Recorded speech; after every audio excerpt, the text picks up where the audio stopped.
गृह मंत्री nationalist Congress party का है, वो हिम्मत कर रहे हैं कि हम पैसा भी लेंगे और हम हमारा इस्तीफा भी नहीं देंगे।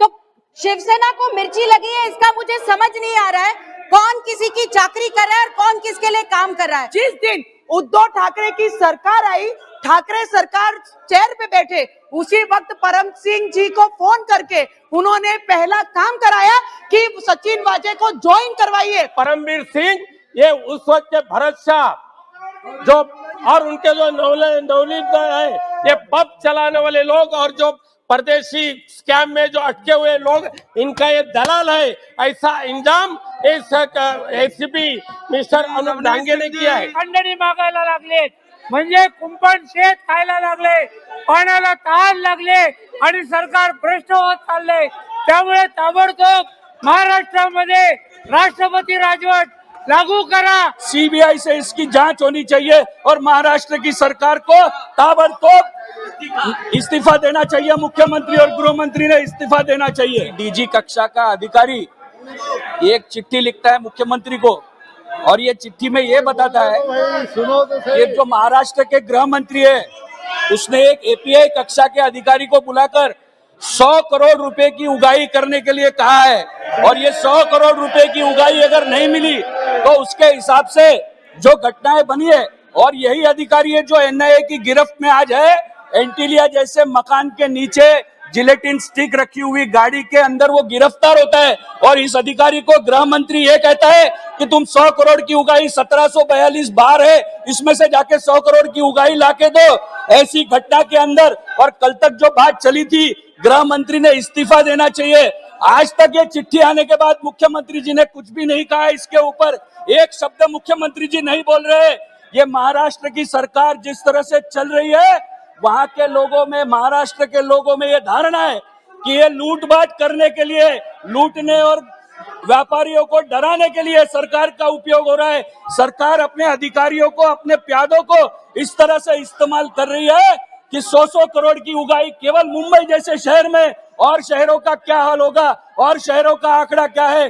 तो मेरी आपसे सरकार से ये मांग है कि इस पे कार्रवाई होनी चाहिए, सीबीआई से इसकी जांच होनी चाहिए और महाराष्ट्र की सरकार को ताबड़तोब इस्तीफा देना चाहिए। मुख्यमंत्री और गृह मंत्री ने इस्तीफा देना चाहिए। आपके माध्यम से सदन को ये बताना चाहता हूं कि कल इस मामले में ये वरिष्ठ नेताजी ने कहा था कि मामला अति गंभीर है, लेकिन शाम तक क्या परिवर्तन हो गया पता नहीं।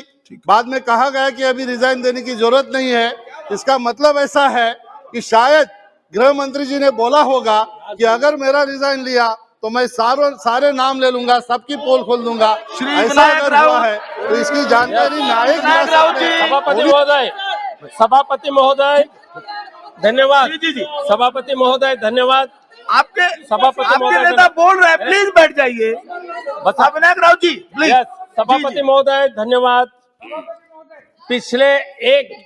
पिछले 14 महीने में कई प्रयास करने के बाद भी महाराष्ट्र के महाविकास आघाड़ी का जो सरकार है, जहां का नेतृत्व माननीय उद्धव जी ठाकरे मुख्यमंत्री के नाते से कर रहे, इस सरकार को दूर करके अपना भाजपा का सरकारवाद स्थापित करने के जो प्रयास चल रहे थे वो पूरी तरीके से असफल हुए। इसके लिए कई राजकीय कपट नीति चलाने का काम दुर्भाग्य से केंद्र सरकार के माध्यम से हो रहा है। सभापति महोदय हो रहा है। और जिस परमवीर सिंह का लेटर का उल्लेख लेकर आज यहाँ 0 ओवर में बात करने का आपने मौका दिया, सभापति महोदय ये परमवीर सिंह है कौन? यही परमवीर सिंह, नाम मत बोलिए, नाम रिकॉर्ड में नहीं जाएगा। सभापति महोदय मैं भी उसके कारनामे आपको पढ़ के दिखाता हूँ। मुंबई के उस वक्त के रुबेरो कमिश्नर, उन्होंने बताया ये परमवीर सिंह ये राजकीय अड्डा चलाने वाला एक आदमी है। और इस परमवीर सिंह के बारे में एक दाऊदेवी पुलिस स्टेशन के एसीपी अनुप डांगे, इन्होंने 2 फरवरी 2021 को वहां के होम सेक्रेटरी को लेटर लिखा है और उन्होंने कहा है परमवीर सिंह ये उस वक्त के भरत शाह जो और उनके जो नवनीत है, ये पब चलाने वाले लोग और जो परदेशी स्कैम में जो अटके हुए लोग, इनका ये दलाल है। ऐसा इंजाम इस एसीपी मिस्टर अनूप डांगे ने किया है। अगर ये लेटर अगर पढ़े सभापति महोदय, अगर ये लेटर में पढ़ा के आपको दिखाऊंगा तो एक मोस्ट करप्टेड, आप बोले प्रारंभ करिए। बिट्टू आप बोलना प्रारंभ कीजिए।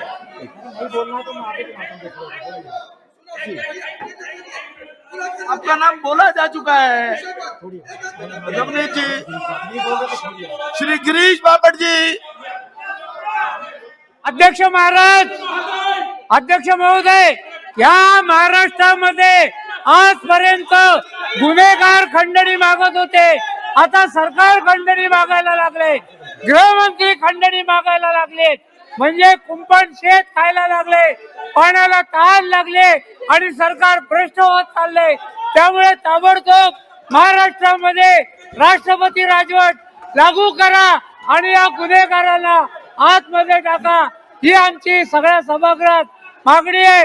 महाराष्ट्रामध्ये कायदा सुव्यवस्था राहिलेली नाही, कायदा सुव्यवस्थेचे दिंडोडे उडालेत।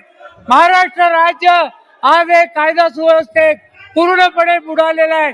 पोलीस खंडणी मागायला लागलेले आहेत, त्या पोलिसांना मंत्र्यांचा आशीर्वाद आहे, मुख्यमंत्र्यांचा आशीर्वाद आहे। जिस हिसाब से मेरे कॉलीग्स ये हाउस में ये बता रहे हैं महाराष्ट्र में किस तरीके से खंडनी वसूली का काम किया जा रहा है, मैं आपको बताना चाहूंगी, जो व्यक्ति 16 साल सस्पेंड रहा, जो व्यक्ति 60 दिन पुलिस स्टेशन में रहा, जेल में रहा, उसे फिर से रीजॉइनिंग किस बेस पे की गई? जब बीजेपी की सरकार थी, जब उद्धव साहब ने खुद माननीय देवेंद्र फडणवीस साहब को फोन किया और उन्होंने कहा इस व्यक्ति को, सचिन वाजे को, इनको रीस्टेट कराना चाहिए, रीजॉइनिंग सर्विस देनी चाहिए, तब आदरणीय फडणवीस साहब ने उन्होंने स्पष्ट नकार दी।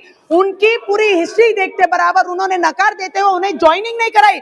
जिस दिन उद्धव ठाकरे की सरकार आई, ठाकरे सरकार चेयर पे बैठे, उसी वक्त परम सिंह जी को फोन करके उन्होंने पहला काम कराया कि सचिन वाजे को ज्वाइन करवाइए। मुझे बताइए, आप सचिन वाजे के कारण परमवीर सिंह को सस्पेंड कराते हैं, उनकी बदली करवाते हैं। मुझे आपसे एक विनंती करना है कि गृह मंत्री का नाम आ रहा है, अध्यक्ष महोदय, बहुत इंपॉर्टेंट सब्जेक्ट है। अगर इस तरीके से देश में खंडनी वसूली का चक्कर शुरू हुआ तो पूरे देश में ये चीजों को फॉलो किया जाएगा। मैं आपसे विनंती करती हूँ, 2 मिनट सर, 2 मिनट सर, जिस तरीके से बाकी लोगों पे आरोप लगे, मैं आपको बताती हूँ कि हमारे महाराष्ट्र में मुख्यमंत्री जी के ही बोलने के कारण ये सब प्रकरण चल रहा है, बाकी कोई इसमें इन्वॉल्व नहीं है। किसकी ट्रांसफर कहां से करनी है, किससे खंडनी वसूल करनी है। और ये जो यहाँ पर खड़े हैं, जो सीएसआर फंड के बारे में बात कर रहे हैं, अगर सिर्फ मुंबई से 100 करोड़ वसूली अगर महीने की होती होगी तो पूरे महाराष्ट्र से। प्रारंभ कीजिए। ये 3 पहियों की सरकार है, एक पहिया दूसरे के साथ चल नहीं रहा है। महाराष्ट्र में ये सवाल उठाया जा रहा है कि आज एक डीजी लेवल के आईपीएस ऑफिसर जब कह रहे हैं कि एक एपीआई को 100 करोड़ महीने की वसूली करने कहा जा रहा है, तो आप उसका गणित करेंगे 100 करोड़ इंटू 12 महीने, मतलब आप सोचिए 1200 करोड़।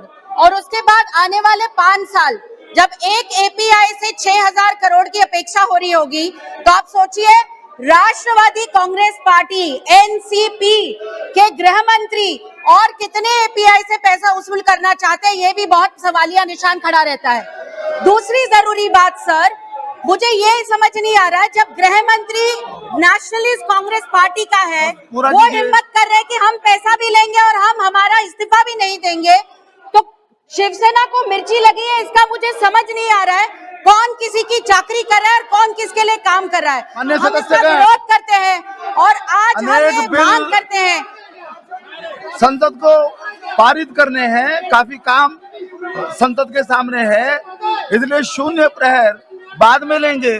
अभी आइटम नंबर 17A इसको लिया जा रहा है, इंश्योरेंस अमेंडमेंट बिल 2021।